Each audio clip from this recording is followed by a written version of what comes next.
It's a beautiful Friday morning in the city of Lagos, southwest Nigeria. My name is Damlola Ogunshaki. Let's move straight to the front pages of the dailies. I'm starting with Vanguard.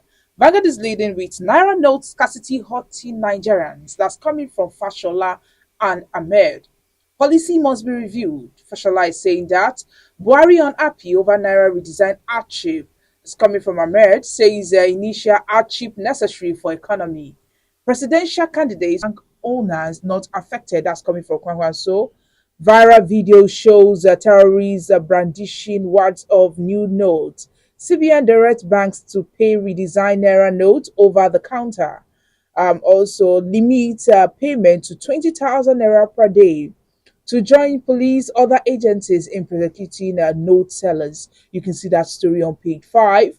Now, here we have a photo story showing the Minister of Interior, Benira Wolf, Aregweshola, Chief of Staff to the President, Professor Ibrahim Gambari, President Muhammadu Buhari, and the Secretary General, World Customs Organization, WCO, Dr. Kuno, and Dr. Khan during a courtesy visit of the WCO delegation to the President at the State House Abuja yesterday. On page 19, federal government disputes Moody downgrade of Nigeria's credit rating. Redesignate Nigeria religious freedom violator, United States lawmakers tell Biden. And stories above, we have campaign. Wike afraid of our massive mobilization, says PDP PCC. We are not behind sit-at-home order to disrupt elections. IPoB is saying that wants a pan pick to desist from linking it with such orders. That can be seen on page 11. On page 8, NNPCL, Daewoo seal a $740 million deal for Kaduna Refinery's repair. Lastly, on the front page of Vanguard newspaper and still on page 8, court orders INEC to accept Labour Party's candidate in 24 states. Now let's move away from Vanguard and see what the Guardian is leading with. Guardian newspaper this morning is leading with CSO's picket office as banks beam searchlight on branch managers. Federal government concerned, Naira swap is necessary pain for Nigeria's economy, says Minister. Tellers sell cash to retail customers, POS operators. CBN warns against abuse and tightens news on cash operations. Pay new note over the counter, regulator directs. Extra security presence at CBN, NNPCL headquarters.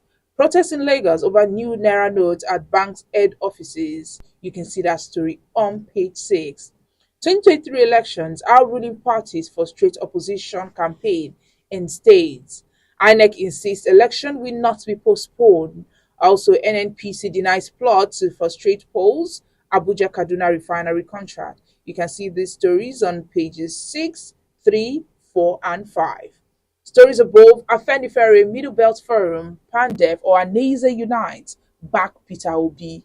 No sit at home on election day, says IPoB. Islamic group GNI wants security operatives punished over Nasara killings. In Oshogbo, Tinubu insists it helps Buhari to power, will succeed him. These stories can be seen on pages 10, 24, 18, and 3 of the Guardian newspaper. Now let's move straight to the Nation. Nation newspaper is leading with RFI, Fashola, Buhari's backing, Tinubu solid. President supporting APC candidate, says Lai Mohammed. No split in APC. APC candidates restate commitment to job creation, credit facility for businesses. The stories can be seen on pages 25 and 26. Nigeria satellite to serve 54 African nations. Supreme Court okays Oyetola. You can see that on pages 27 and 6. Kwankwaso forecloses alliance with other parties. Wike explains the cancellation of permits for Atiku's rallies venue. We will deliver platter to APC candidates, says Nantawa and Youth. And lastly, let's look at the Punch. The Punch newspaper this morning is leading with new Naira crisis. Aso Rock forces inciting Nigerians against APC. That's coming from RFI. Cabal misinforming Buhari. Atiku benefiting from Naira confusion. That's coming from Kaduna Governor. Come out to vote even if they devalue Naira drastically, Tinubu tells voters. CBN policy inflicting pain on the masses and businesses. That's coming from NLC, TUC, and Niger Governor. On pages 4 and 5, three killed as Abuja building collapses after extra floor. Bandit display new Naira notes, experts indict bankers. Smuggling, government shuts at 270 filling stations. Stories are bold. PDP knocks Wike, accuses governor of anti-party activities. Lastly, on the front page of the Punch newspaper, Vice President Clark says Okowa betrayed South.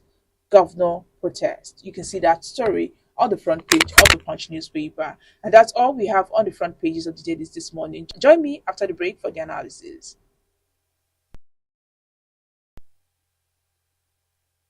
Welcome back. If you're just joining us, this is today the news of Vanguard Life. My name is Damnola Okunshakin. Let's start with that of the Naira note scarcity hurting Nigeria's Works and Housing Minister, Mr. Babatunde Fashola, and his finance budget and national planning counterpart, Mrs. Zainab Ahmed, yesterday lamented that the federal government's Naira redesign policies hurting Nigerians, with Ahmed saying President Muhammadu Buhari was unhappy with the hardship Nigerians are facing. However, while Fashola said the policy need to be reviewed, Ahmed said the initial hardship is necessary for the economy. The duo spoke as a video of terrorists brandishing words of the new Naira notes went viral yesterday, with the CBN directing banks to pay the new notes over the counter and not more than 20,000 Naira per day. Meanwhile, the Apex Bank, which assured that ATMs would soon thin out, vowed to, in collaboration with the police and other security agencies, arrest and prosecute those selling and abusing the new notes. Meanwhile, the presidential candidate of the new Nigeria People's Party, NNPP, Senator Rabiu Musa Kwankwaso, also said yesterday that presidential candidates are bank owners and would therefore not be affected by the scarcity of the new notes. The CBN has fixed February 10 as the new deadline for the swap of old Naira notes, having initially fixed January 31st as the deadline. Currently, many Nigerians have not been able to get the 200 Naira notes, 500 Naira, and 1,000 Naira notes. If you're moving around, I'm sure you've seen people at a cash point, automated teller machines, are trying to get money. And also, even the POS operators right now seems to be cashing out based on this deal. I mean, if you want to withdraw 10,000 Naira, some go as far as collecting 12,000 Naira for it. So you have to pay 2,000 Naira extra just to get 10,000 Naira. So, of course, we are hoping that CBN will try to, look into this and, so that this can stop the queues in front of the bank. The Central Bank of Nigeria has also directed banks, to commence the payment of the redesigned Naira note over the counter, subject to a maximum daily payout limit of 20,000 Naira.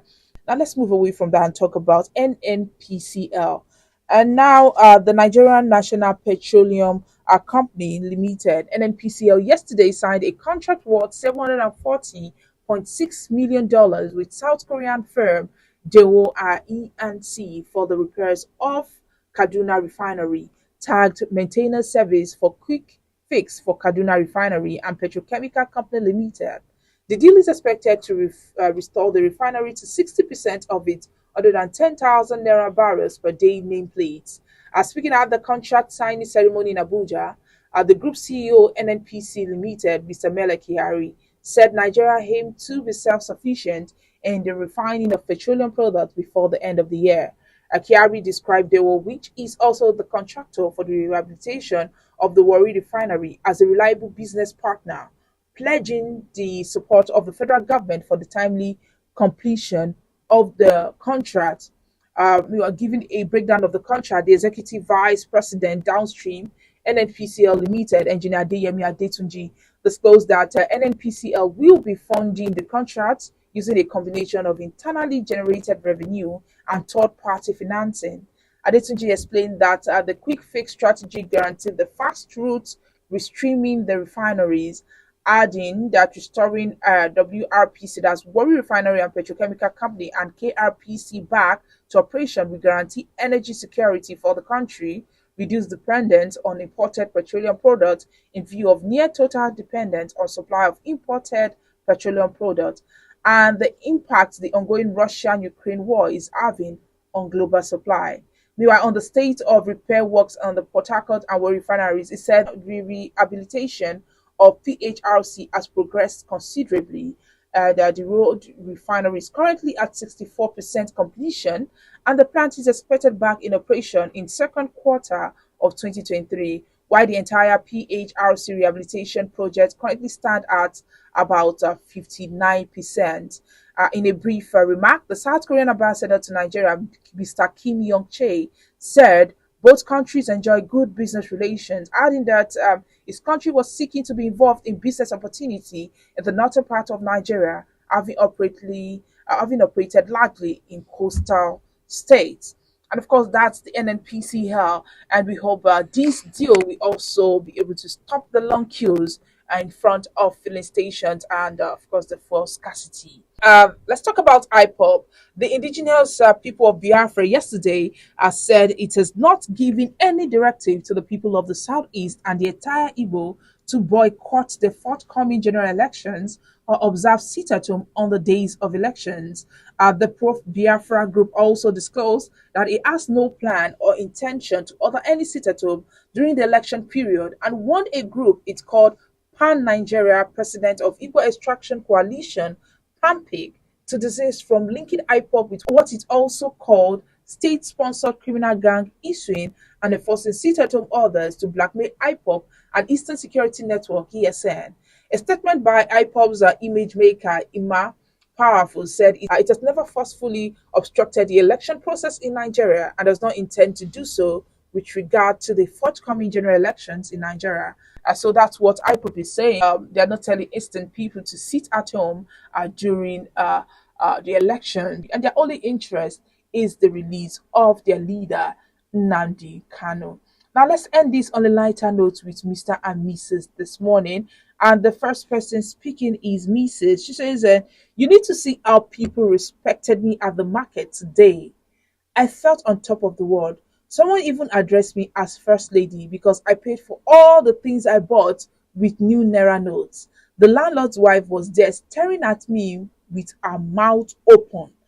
And Mr. replied, oh Lord, see what this government cost. Now, if you have the new Naira note, you are a boss. But of course, that's where we have to draw the curtain today. My name is Damlola Ogunshaki. Don't forget to like and follow us on all our social media platforms showing on your screen. On Facebook, Instagram, Twitter, TikTok, our WhatsApp number is also displayed on your screen. TGRF. Thank God it's Friday.